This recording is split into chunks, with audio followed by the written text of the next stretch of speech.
네, 오늘 시그널픽에서는 안철수 국민의힘 의원 모시고 자세한 얘기 나누겠습니다. 어서 오세요. 네, 안녕하십니까? 네, 반갑습니다. 지난 4일에 윤석열 전 대통령이 파면이 됐습니다. 인수위원장까지 지내신 터라 마음이 더 안 좋으셨을 것 같은데 직후에 사과 메시지를 내놓으셨더라고요. 좀 어떤 심정으로 내놓은 메시지이신가요?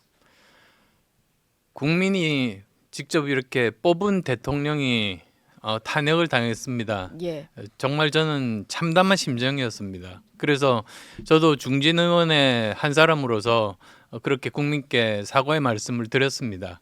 그렇지만 이제 앞으로 우리가 해야 될 일이 당을 재건해서 국민 신뢰를 다시 회복하고 네. 국정을 또 안정시키고 지금 우리가 할 일이 지금 경제가 말이 아닙니다. 민생 경제 제대로 챙기고 그리고 외교 문제들 지금 빨리 대통령이 뽑히기도 전이라도 지금 굉장히 국제 정세가 심각하게 돌아가고 있으니까 그런 문제들을 지금 해결을 해야 되는 그런 예. 과제들이 지금 주어져 있는 셈이죠. 예. 대통령은 이제 탄핵 국면에서 본인을 좀 지지했던 지지자들을 향한 메시지를 좀 내놓고 있는데 어제 나온 메시지를 보면 그 국민 변호인단에게 보낸 거거든요. 청년 여러분께서 용기를 잃지 않는 한 우리 미래는 밝을 것이다. 뭐 이런 얘기를 하는데 뭐 늘 여러분 곁을 지키겠다 이런 표현이 좀 등장을 해서 계속해서 지지층을 좀 결집시키려는 그런 의도가 담긴 말이 아닌가 이런 해석이 좀 나왔어요. 대통령 어제 예. 메시지는 좀 어떻게 보셨나요? 뭐 저는 그건 뭐 아직 그 좀 앞서 나간 그런 추측이라고 생각을 합니다. 예. 왜 그러냐면 사실은 이재명 대표를 이기기 위해서는 이렇게 결집된 우리 당원들도 필요하지만 중도 그리고 또 중도 보수까지도 포괄하는 것이 필요하지 않습니까? 예. 그러니까 9가지가 생각이 다르더라도 이재명 대표가 대통령이 되면 안 된다. 그 생각만 같으면 모두 다 우리 편이다. 이렇게 서로 포용하고 예. 서로 통합하는 우선 당내 통합부터 시켜야지 나중에 국민 통합까지 갈 수 있지 않겠습니까? 예. 그래서 그런 자세들이 필요하다는 말씀 꼭 드리고 싶습니다. 뭔가 지금 대통령이 관저 정치를 할 것이다. 뭐 이런 식의 해석이 나온 건 좀 먼저 너무 앞서 나간 해석이다. 이렇게 그렇습니다. 보시는군요. 윤 전 대통령 탄핵이 인용된 이후에 대통령실 참모진도 일괄 사표를 제출을 했는데요. 한덕수 권한대행이 일단 모두 반려를 하긴 했습니다. 근데 민주당에서는 뭐 내란 수계 참모들의 집단 사퇴 쇼다 이러면서 사표 수리가 당장 필요하다라는 얘기를 했거든요. 의원님 보시기에는 뭐 필요합니까? 지금? 저는 그렇게 생각하지 않습니다. 예. 오히려 그렇게 되면 무정부 상태가 됩니다. 네. 지금 국정에서 할 일이 얼마나 많습니까? 아까 말씀드린 지금 민생 경제도 지금 엉망이고 미래에 대한 투자들도 지금 제대로 일어나지 않고 예. 그리고 트럼프 정부 들어가면서 관세 문제 때문에 해결해야 될 수많은 문제가 있습니다. 네. 그러니까 지금 현재로서는 한덕수 저 대통령 권한 대행이 제대로 국정을 그래도 유지를 하고 그 다음에 또 다음 그 대통령이 뽑히게 되면 자연스럽게 이렇게 정권을 이양할 수 있는 그런 네. 준비를 하는 게 그게 바람직하다. 그게 네. 안정적으로 국가를 운영하는 길이다. 이렇게 생각합니다. 예. 민주당 내에서는 계속 내란 종식을 덜 끝난 것처럼 얘기도 하잖아요. 뭐 내란 공범, 뭐 내란 종식 필요하다, 뭐 이런 얘기도 하는데 이거는 좀 그거는 저는 바람직하지 않다고 생각합니다. 사실 지금 헌재의 그 판단에 대해서 다들 승복을 하고 있지 않습니까? 그리고 이제 오히려 우리나라에 지금 닥친 미래를 바라보고 있는데 네. 거기는 보면 여전히 과거만 바라보고 있는 것 같아요. 예. 이런 말이 있습니다. 사실은 법조인들은 과거만 보는 사람들이고 예. 그 다음에 경영인이나 또는 과학 기술자들은 네. 미래를 바라보는 사람들이다. 예. 그래야지만 사실 새로운 것들을 만들고 경제를 발전시키니까요. 그래서 어쩌면 이렇게 법조인 위주로 뭐 과거를 바라보는 그런 류의 주장 아닌가 싶습니다. 예. 지금 깨알같이 뭔가 법조인 위주의 어떤 당내 경선 경쟁자들을 얘기를 하시면서 본인을 좀 장점을 슬쩍 얘기하신 게 아닌가라는 생각이 좀 드는데 지금 조기 대선 모드로 여야가 다 전환하는 분위기여서 먼저 좀 단도직입적으로 의원님 출마하실 걸로 저는 메시지를 읽었기 때문에 이번 주 예. 중반에 하신다는 거잖아요. 네, 고민 후에 결심했습니다. 예. 그래서 저 이번 주 중반 정도에 이 바로 앞에 네. 광화문 광장에서 출마 선언을 하기로 했습니다. 예. 광화문 광장이 물론 보면 시위가 이렇게 여러 다른 성격의 시위들이 있기는 하지만 예. 사실은 광화문 광장은 국민 통합의 상징이 되어야 되는 그런 장소입니다. 네. 그래서 이제 거기에서 출마 선언을 하고 그리고 또 거기에서 우리 조선왕조 500년 동안 수도였는데 네. 여기를 기점으로 해서 다시 한 번 더 시대 전환을 해서 다시 우리나라 경제를 살리겠다. 그 각오를 다질 예정입니다. 주 중반으로 정하신 건 이유가 있을까요? 대선 날짜가 좀 정해지고 나서 하겠다 이런 생각이신 거예요? 예, 지금 대강 어느 정도 일정들이 내부적으로는 아직 확정되지는 않았습니다만 예. 나와 있습니다. 그래서 그 예정대로 지금 움직이려고 하고 있습니다. 예. 국민의힘은 어제 의총 전에 4선 이상 중진 의원들을 좀 따로 모아서 얘기를 나눈 것 같더라고요. 그렇습니다. 당 수습 방안을 아마 계속해서 좀 논의를 하시는 것 같은데 어제는 주로 좀 어떤 얘기가 나왔던 걸까요?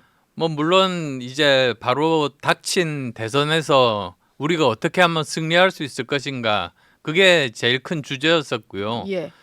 그리고 그 다음에 과연 지금 현재 지도부를 유지할 것인가 아니면 지금 교체 시기인가 이런 의견들이 있었습니다. 근데 네. 뭐 결론적으로는 중진 회의에서는 그대로 지금 관리하는 것이 낫다.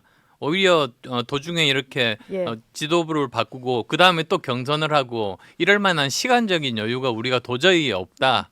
이런 결론에 다다랐고 예. 그리고 의원총회에서 그것이 추인을 받았습니다. 아, 지도부는 일단 신임을 하기로 한 것이고 네. 뭐 일부 의원들은 대선 때 후보를 내지 말아야 된다 뭐 이런 얘기도 좀 나왔던 것 같은데 그건 이제 정말로 소수 의견이었던 예, 거고 그렇습니다. 이제 당에서 대선을 어떻게 이길 것이냐 이제 이런 논의를 하는 단계인 예, 것 그렇습니다. 같네요. 아니, 사실 저 후보를 내지 말자는 말은 정말 저는 그건 패배주의라고 봅니다. 네. 정당의 목적 자체가 정권을 획득하는 것인데 그렇게 하면 안 되지 않습니까? 예. 그래서 지금 사실 보면은 이재명 후보 같으면은 이미 전과 사범의 범죄자인데다가 네. 지금 그 재판을 5개나 받고 있죠. 범죄 예. 혐의자입니다. 예. 그래서 거기에 대비되는 도덕적인 사람, 그 다음에 또 그 여러 가지 그 뭐라고 합니까? 그 여러 가지 전문성들이 있는 그런 사람들이 꼭 필요하다. 그렇게 되면 우리가 이길 수 있다 이렇게 생각합니다. 예. 지금 당내에서는 탄핵 찬성파를 좀 제외해야 된다거나 뭐 책임을 물어야 된다거나 이런 의견도 일부 좀 나오는 것 같아요. 탄핵 찬성파 뭐 일각에서 이제 축출하자 이런 목소리까지 나온다는데 이건 좀 어떻게 생각하시나요? 그건 이재명 대통령 그냥 자동스럽게 만들어주는 길입니다. 당은 분열하면 안 됩니다. 예. 오히려 저는 당은 서로 합쳐가지고 생각이 정말 뭐 다른 부분이 있다고 하더라도 이재명 대표가 대통령 되면 어떻게 되겠습니까? 지금 현재 국회에서 대다수 의석을 가지고 있는데 예. 대통령까지 된다면 아무도 막을 사람이 없습니다. 나라를 어떻게 만들어도 그걸 견제할 장치가 없습니다. 네. 그런데 저는 대한민국 국민들이 균형 감각을 가지고 계시는 분들이기 때문에 이렇게 두 가지 커다란 권력을 동시에 한 사람에게 주지는 않을 것이다. 그런 믿음을 가지고 있습니다. 예. 만약에 민주당이 정권을 잡게 되면 거대 여당이 되는 거니까 아무도 예. 견제할 수단이 없어지는 거네요. 아니, 그럼요. 모든 법안들부터 해서 거부권 전부 행사할 일도 통과, 예, 없고. 거부권도 뭐 아무 소용이 없고 예. 그냥 모두 다 통과돼서 5년 후 만약에 이재명이 대통령이 당선된다면 네. 5년 후 대한민국은 지금과는 완전히 다른 나라에서 우리가 살 수밖에 없을 겁니다. 어제 그 우원식 국회의장이 긴급 기자회견을 열고 이번 대선 때 동시에 개헌 국민투표를 시행하자 이렇게 제안을 했는데 아마 이번 대선에 좀 주요 화두가 될 것 같아요. 안철수 의원님도 여기에는 좀 동감을 하시는 거죠? 그러니까 저는 시기는 좀 다른 의견을 가지고 있습니다. 예. 저 우원식 회장이 우원식 의장님이. 그 의장님께서 이번 대선 때 하자는 건 사실은 2달 만에 그걸 다 합의하기가 굉장히 어렵습니다. 예. 그러니까 저는 오히려 내년에 지방선거 때까지 1년 동안 의논해서 저 개헌을 하자는 그런 입장이고요. 예. 그 세부 사항으로 보면은 저는 대통령 그리고 또 국회의 그 권한을 지금보다는 축소를 해야 된다. 그런 입장입니다. 예. 국회 권한까지도 좀 축소를 하는 예, 그렇습니다. 왜 개헌을- 그러냐면 예. 사실 저 87년 체제 때 가장 목표는 국민이 직접 대통령을 뽑는 것에 있었습니다. 네. 거기에 너무 집중을 하다 보니까 과도한 국회 권력을 가졌을 때 마구 탄핵을 남발을 하면서 정부를 이렇게 마비시킬 수 있는 사람이 있을 거라고 아무도 생각을 못했던 것 같습니다. 예. 그런데 실제로 지금 그런 일이 벌어지고 있지 않습니까? 네. 그러니까 이 부분도 반드시 그 중간에 거르는 장치 내지는 제도 내지는 기구 같은 것들이 저는 있어야 된다고 생각합니다. 의회를 견제할 수 있는 수단도 반드시 필요하다 이런 네. 말씀이셨습니다. 다시 좀 대선 얘기로 돌아가서 아까 이번 주 중반에 어떤 광화문에서의 출마 선언 계획을 말씀해 주셨으니까 얼마 전에 보니까 의원님이 이재명을 이길 사람은 안철수뿐이다 이런 얘기를 하셨는데 비교를 했을 때 왜 이렇게 내가 가장 경쟁력이 있다라고 보시는 걸까요? 뭐 제일 처음으로는 도덕성이죠. 예. 사실 저는 뭐 전과도 전혀 없고 지난 13년간 사실 제가 3당을 오래 했습니다. 10년 동안 3당을 하다 보니까 네. 양쪽 당에서 다 털었지만 사실 제가 뭐 돈 문제라든지 또는 뭐 이성 문제라든지 나오는 게 하나도 없었습니다. 예. 그래서 그 문제에 대해서는 오히려 긴 기간 동안 여러 가지 마타도도 당했습니다만 또 한편으로는 제 깨끗함을 증명하는 그런 기회가 됐고요. 그리고 그렇다고 해서 또 제가 가진 여러 가지 전문성 그리고 특히 인공지능 시대에 있어서 제일 앞서가는 사람이라는 그런 점들에 대해서는 뭐 의문의 여지가 없지 않습니까? 예. 그래서 그런 부분들에 대해서 한번 제대로 이재명 대표와 붙어볼 생각인데요. 네. 저는 우리가 이길 수도 있다는 그런 말씀을 당원분들께 드리고 싶어요. 왜냐하면 당원분들이 저희 지역도 보면 벌써부터 지는 거 아닌가 하고 좀 걱정을 많이 하시더라고요. 예. 그런데 저는 이길 수 있다고 생각하는 것이 갤럽 여론조사를 보면은 대강 정권 교체 비율이 50% 정도 나옵니다. 네. 그런데도 불구하고 만약에 이재명 대표가 얼마를 지지를 받느냐 하면 35% 정도 받고 있습니다. 그러니까 사실은 그 갭이라는 것이 이 사법 리스크에 해당되는 부분들이 굉장히 많죠. 예. 그러니까 저 아무리 저 그 뭐 능력이 있다고 해도 만약에 부도덕한 사람이 이 정권을 잡으면 그것도 입법 권력과 이 행정 권력을 함께 잡으면 그걸로 가지고 세금으로 자기 편 먹여 살리는 데 쓰고 국민들은 그대로 어려운 상태로 놔둘 가능성이 많지 않습니까? 예. 그래서 그런 일은 저는 일어나지 않게 해야 된다. 그래서 저는 충분히 이제 우리가 단합하면은 지금 현재 그 여론조사에서 보여주듯이 가능성이 있다, 이길 가능성이 있다 이렇게 말씀드립니다. 저희가 딱 탄핵 당일날 실시됐던 여론조사를 하나 좀 준비를 해봤는데요. 예. 앞서 얘기를 하다가 윤 전 대통령의 어떤 상황 정치 가능성 이런 거에 대해서 의원님 선을 그어주시긴 했는데 여론조사를 조금 소개를 해드리면 윤석열 전 대통령은 대선 국면에서 자숙해야 된다라는 국민 여론이 68.6%를 차지를 예. 했더라고요. 이게 다시 말하면 의원님은 좀 상황 정치 없을 거다라고 생각은 하셨지만 혹시나 모를 것에 대해서는 국민들도 그래서는 안 된다 이런 생각인 것 같아요. 예. 좀 보시기에 저런 걱정들이 여전히 당내에도 있는 것 같은데 어떻게 보시나요? 저는 그 윤 전 대통령께서도 어떻게 하면 당과 보수를 살릴 수 있을까 개인적으로 고민을 많이 하시는 걸로 제가 전해 들었습니다. 예, 그래서 어떤 방법을 하면은 그것이 가장 그 국민들께 다가설 수 있을 것인지 그 고민을 하시는 걸로 알고 있습니다.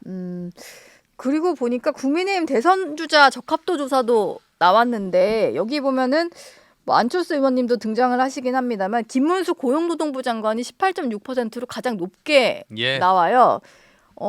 보시면은 안철수 의원님은 6.2% 정도가 나오고 뭐 저거를 이제 다 더한 게 국민의힘 주자로 누가 결정이 되면 좀 다 취합은 되겠습니다만 김문수 장관은 왜 저렇게 좀 지지율 1위를 계속 기록을 한다라고 보시나요? 그러니까 저 탄핵 직후 여론조사라고 말씀하셨으니까요. 예, 아직까지도 그 윤 대통령께서 탄핵을 안 당하실 거라고 믿으시는 국민들이 아직도 계십니다. 그렇게 믿었던 예, 분들이 믿었던 국민들께서 아직도 그것에 대해서 회한의 그런 감정을 가지고 계셔서 지금 이런 상태인데 시간이 조금 지나면 지금 현실을 받아들이고 정말 헌법과 그리고 법치주의에 근거한 이 헌법재판소의 판결대로 이제 새롭게 대선을 치를 수밖에는 없지 않나 예, 이런 생각을 하게 될 겁니다. 그렇게 되면은 김문수 후보 같으면 어떻게 보면 그래도 정말 나름대로 이렇게 잘 살아오신 분이지만은 한계가 있습니다. 그러니까 중도 확장성이 저는 없다고 생각합니다. 예, 그렇게 되면 저 정말 강한 의견을 가진 분들만 똘똘 뭉치게 되면 오히려 그게 이재명 대표를 대통령으로 만들어주는 길이거든요. 예, 그래서 중요한 게 이번에는 양쪽에서 똘똘 뭉쳐서 어떤 후보가 대표 후보로 뽑히더라도 똑같은 표를 받고 결국은 결정하는 것은 중도에서 한 표라도 더 가져올 수 있는 사람이 이길 수 있는 그런 선거인데 예. 거기서는 김문수 후보가 이재명 대표에 비해서는 훨씬 불리하다. 저는 확장력 면에서는 좀 네, 불리할 그렇게 것이다. 말씀드리겠습니다. 예. 계엄 국면에서 앞장서서 계엄 해제 투표를 하자라고 했던 한동훈 전 대표가 있고요. 또 계엄 이후에 이제 탄핵 찬성에도 앞장을 섰던 게 한동훈 전 대표인데 그러다 보니까 지지자들 사이에서는 뭐 배신자다 이런 낙인도 좀 찍혔습니다만 곧 대선 채비에 나설 걸로 예. 보여요. 근데 앞서 의원님이 얘기하신 이제 법조인은 과거만 보는 사람이다. 여기에 한동훈 전 대표가 좀 포함이 되지 않을까 싶은데 한 전 대표가 그 한계를 좀 넘어설 수 있다고 보시나요? 지금까지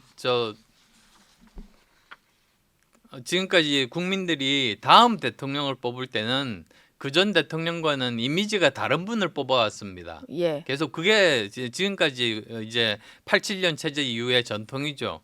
그래서 저는 영선에 그 검사 출신의 대통령을 연속으로 두 번 뽑는 일은 없을 거라고 그렇게 생각하고 있습니다. 그래서 뭐 한동훈 대표가 뭐 여러 가지로 훌륭한 분이긴 하지만 지금 현재 구도 자체가 그렇게 짜여져 있으니만큼 예. 오히려 저는 한 번 더 여러 가지 그 국회의원 재보궐선거라든지 또는 지방선거에서 지방자치단체장을 한번 경험하시고 예. 그 다음에 나오시는 것이 본인의 이렇게 긴 그런 정치 커리어를 생각을 한다면 제가 참고라면 그렇게 조언을 드리고 싶고요. 그리고 또 하나 또 생각난 김에 말씀을 드리면 네. 예전에 그 언더 언더 73. 73이라고 그런 표를 쓰면서 사실은 세대 갈라치기를 하셨어요. 무슨 뜻이냐면 73년생 이전과 이후를 이렇게 그래서 제가 거기에 대해서는 그건 세대 갈라치기고 예. 오히려 우리는 세대 통합, 국민 통합이 필요하다고 말씀드렸습니다. 예. 그랬더니 그 다음부터는 제 말씀을 들으셨는지 그대로 제가 몇 년 전부터 이야기했었던 국민 통합 그쪽으로 그 대표 일종의 표가 바뀐 셈이죠. 예. 그래서 제가 쓰던 건 몇 년 동안 쓰던 것을 지금 계속 쓰시니까 아 그게 옳구나 그렇게 인정해 주셨다고 저는 나름대로 받아들입니다. 뭔가 저작권을 뭐 나에게 저작권이 있다 이게 아니라 저게 좋으니까 가져가서 썼겠구나 이렇게 생각을 하시는 거군요. 제 생각에 예. 동의했다고 그렇게 생각합니다. 예.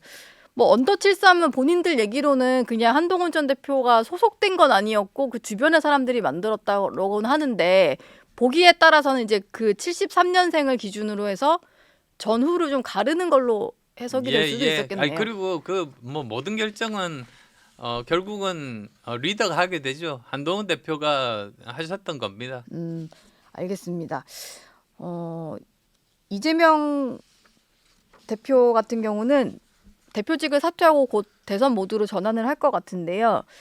사법 리스크가 여전히 남아있긴 합니다만 최근에 무죄를 선고를 받고 하다 보니까 이게 좀 많이 희석이 돼서 이 대표가 어느 정도는 좀 가벼운 상태로 임할 수 있게 됐다. 특히 대선을 앞두고는 선고 일정이 잡힌 게 하나도 없다 보니까 국민들 사이에서도 많이 잊혀질 것 같기는 해요.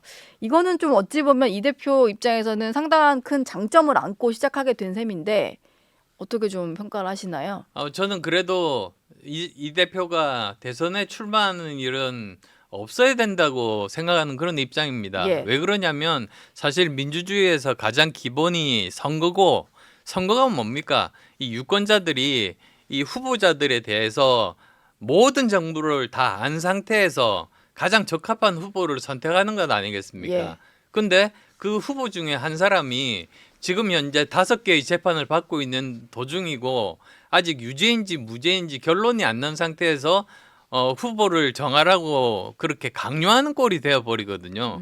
그건 저는 민주주의의 가장 기본적인 원칙에 안 맞다고 생각합니다. 예. 그래서 이재명 대표께서도 정말 우리 민주주의를 소중하게 여기신다면 그 5개 재판 미루지 말고 사실 지금까지 본인이 미뤄온 측면이 있었습니다. 그렇지만 지금부터라도 빠르게 5개 재판을 다 이제 거치고 나서 무죄를 받으시면 그때 떳떳하게 나오시면 되지 않겠습니까? 저는 그걸 권해드립니다. 예. 지금 민주당 내 비명계 내에서도 출마 선언이 이어지고 있는데요. 가장 먼저 오늘 김두관 전 의원이 출마를 선언할 것으로 보이고요. 그리고 김경수 전 지사라든지 김부겸 전 총리 등도 나올 것 같아요. 비명계가 갑자기 좀 힘을 발휘할 수 있는 가능성 남아 있다고 보시나요? 저는 전혀 없다고 봅니다. 전혀 거기는 없을까요? 이미 다 정해져 있기 때문에 예. 그래서 우리 당이 이번 경선이 굉장히 중요합니다. 국민들의 관심은 민주당에는 전혀 가지 않고 오히려 우리 당에서 역동적으로 이번에 경선에 임하게 되면 사실 모든 사람들의 관심이 우리에게 쏠릴 수가 있고 예. 그 힘을 얻어서 정권 재창출까지도 가능한 그런 상태가 될 수 있다. 저는 그렇게 믿습니다. 예. 마지막으로 질문 하나만 드리겠습니다. 국민의힘 경선 같은 경우는 지난번에 이제 그 당대표를 뽑는 전당대회 때처럼 서로 막 날선 공방, 뭐 상호 비방으로 좀 흐르지 않을까 이게 좀 걱정이 돼요. 그럼 경선 끝난 이후에 이게 하나로 뭉치기도 좀 힘들어지잖아요. 예. 그게 좀 이번에는 그러지 않고 다 경선 결과에 깨끗이 승복하고 뭉치는 이런 식으로의 경선을 치를 수 있을까요? 저는 충분히 가능하다고 봅니다. 예. 이번 같은 경우는 사실은 한 사람 한 사람이 아니라 모든 사람들이 위기감을 가지고 있지 않습니까? 예. 그럼 원팀이 될 수 있습니다. 그래서 서로가 가진 장점에 대해서 이야기를 하고 예를 들면 뭐 저 같으면 노블리스 오블리주가 그 보수의 가장 중요한 가치인데요. 그게 뭡니까? 자기가 가진 재산들 그 다른 분들께 기부를 하고 자기 목숨 전쟁이 날 때 로마 귀족 계급처럼 제일 앞에 나가서 목숨을 바치고 그런 것 아니겠습니까?